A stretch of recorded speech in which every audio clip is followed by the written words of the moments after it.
اهلا بيكم يا حريفه. لو جينا نتكلم عن اقوى 5 ديربيات في الكوره فلازم نحط ديربي شمال لندن ما بين توتنهام وارسنال في اولهم، واحد من اقدم واقوى الصراعات في تاريخ الكوره الانجليزيه. وده مش مجرد ماتش كوره، دي حرب كرويه على ارض الملعب مليانه تاريخ عداوه ولحظات دراميه ما تتنسيش. نجوم كتبت اسمها باحرف من ذهب في الديربي، وعشان تبقى متخيل الوضع لازم تعرف ان الصراع ده ممتد لسنين طويله، اجيال بتيجي واجيال بتروح، ولكن الصراع محدش بيعرف يوقفه. طب بدأ امتى وازاي؟ اعمل لايك وسبسكرايب ويلا بينا نشوف الحكايه.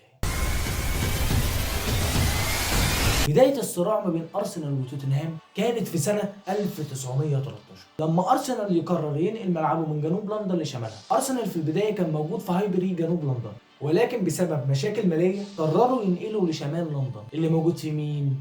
نادي توتنهام. وده كان أول إعلان على نية التنافس مع توتنهام. عارف لما كنت بتقعد في الديسك لوحدك في الفصل وحد يجي يقعد جنبك يرازيك؟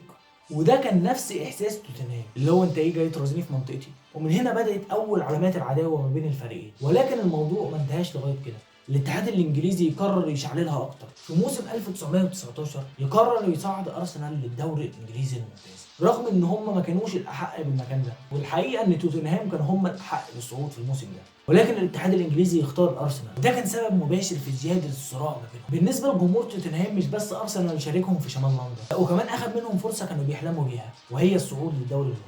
الديربي ده مليان لحظات كتيره ما تتنسيش. في موسم 71 ارسنال ساعتها كان في عزه واقصى قوه ليه، ويجي ديربي الشمال مع توتنهام وكان محتاج فوز واحد عشان يحقق الدوري. ارسنال دخل لوايت هارت لين معقل توتنهام. الفوز ببطوله الدوري في ملعب خصمك المباشر هو حلم لكل فريق، والتعادل فضل موجود لغايه الدقيقه 88 ويجي راي كيندي يفوت بالاشتباك ويسجل الهدف الاول لارسنال، وبالهدف ده ياكد فوز ارسنال بالدوري عشان يرجع الدوري لارسنال بعد غياب 18 سنه.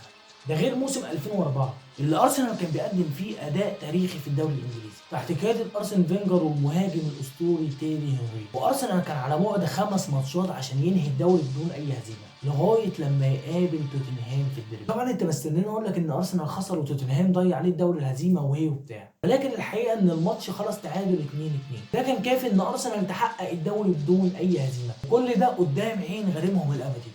وبعدين بقى توتنهام هتفضل تاخد على عينها لغايه امتى؟ اصبر بس. في موسم 2010 ارسنال كان بينافس بقوه على الدوري وكان قريب جدا منه، ويجي له ماتش ديربي قدام توتنهام. يا عم دي فرقه عبيطه هنديها على قفاها زي كل مره.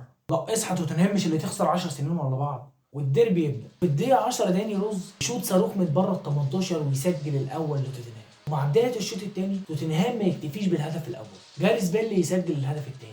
ارسنال حاول بكل الطرق عشان يرجع للماتش تاني، لكن دفاع توتنهام كان بيقاتل على كل كوره. بس في الدقيقه 85 بنت تينر يقلص الفارق لارسنال ويسجل الهدف الاول، ولكن ده كان مجرد هدف شرف ومفيش امل في الرجوع في الماتش عشان الوقت عدى وفات. والليله دي كانت تاريخيه لان توتنهام كان اول مره يكسب ارسنال من 11 سنه. مش انا قلت لك ان توتنهام مش اللي تخسر 10 سنين ورا بعض؟ زي ما احنا عارفين ان لاي حكايه نجوم اثروا فيها. وديربي شمال لندن شهد على ظهور لاعبين كتبوا اساميهم باحرف من ذهب، كان اولهم الغزال الاسمر هنري او اسف تيري هنري، اسطوره الجانرز والدوري الانجليزي اللي كان دايما مصدر رعب لتوتنهام، وكل مره كان بيقابلهم كان بيسجل اهداف حاسمه. كمان ما كانش بيسجل وبس، ولكن كان دايما بيبعت رسائل لجمهور توتنهام باحتفالاته قدامهم، وكان بيقول لهم انا الحراق. هو بصراحه ما قالش كده، انا اللي بقول انا الحراق. ومن ناحيه توتنهام كان ابرز نجوم الديربي في الجيل الحالي هو الانجليزي هاري كين، واي مره كان بيقابل فيها ارسنال كان بيطلع نار من بقه حرفيا، كان بيبذل مجهود مضاعف عشان يثبت نفسه قدام غريمه، عامل كده شبه محمد شريف قدام الزمالك. ماتش الديربي كان ما بين مدرستين مختلفين في الكوره، ما بين ارسنال بمدرسه فينجر اللي بتعتمد على الشورت باص وانك تبني الهجمه من تحت، وده كان بيخليه يفرض سيطرته في الملعب حتى قدام الفرق الكبيره. على الجانب الثاني المدرسه القتاليه لتوتنهام، الطريقه دي موجوده مع اختلاف مدربين. الفريق دايما كان بيعتمد على القوه البدنيه بتاعت اللعيبه ولعبه مباشر وبيعتمد على المرتدات. وجينا نبص على السنين الاخيره من الديربي هنلاقي ان المواجهه ما بين ارسنال وتوتنهام اكتر نديه، وتوتنهام ظهر بقوه اكبر مع مدربين زي ماوريسيو اللي كان ليه دور مهم في تحسين الفريق، ووصل بيهم لنهائي دوري الابطال 2019 اللي خسروه قدام ليفربول. وصلاح سجل جون في الماتش ده. لو ما اتفرجتش على حلقه صلاح هسيب لك لينكها في الوصف. وارسنال بمشروع مع ارتيتا بيحاول يرجع امجاده القديمه بمجموعه من الشباب زي ساكا واوديجارد.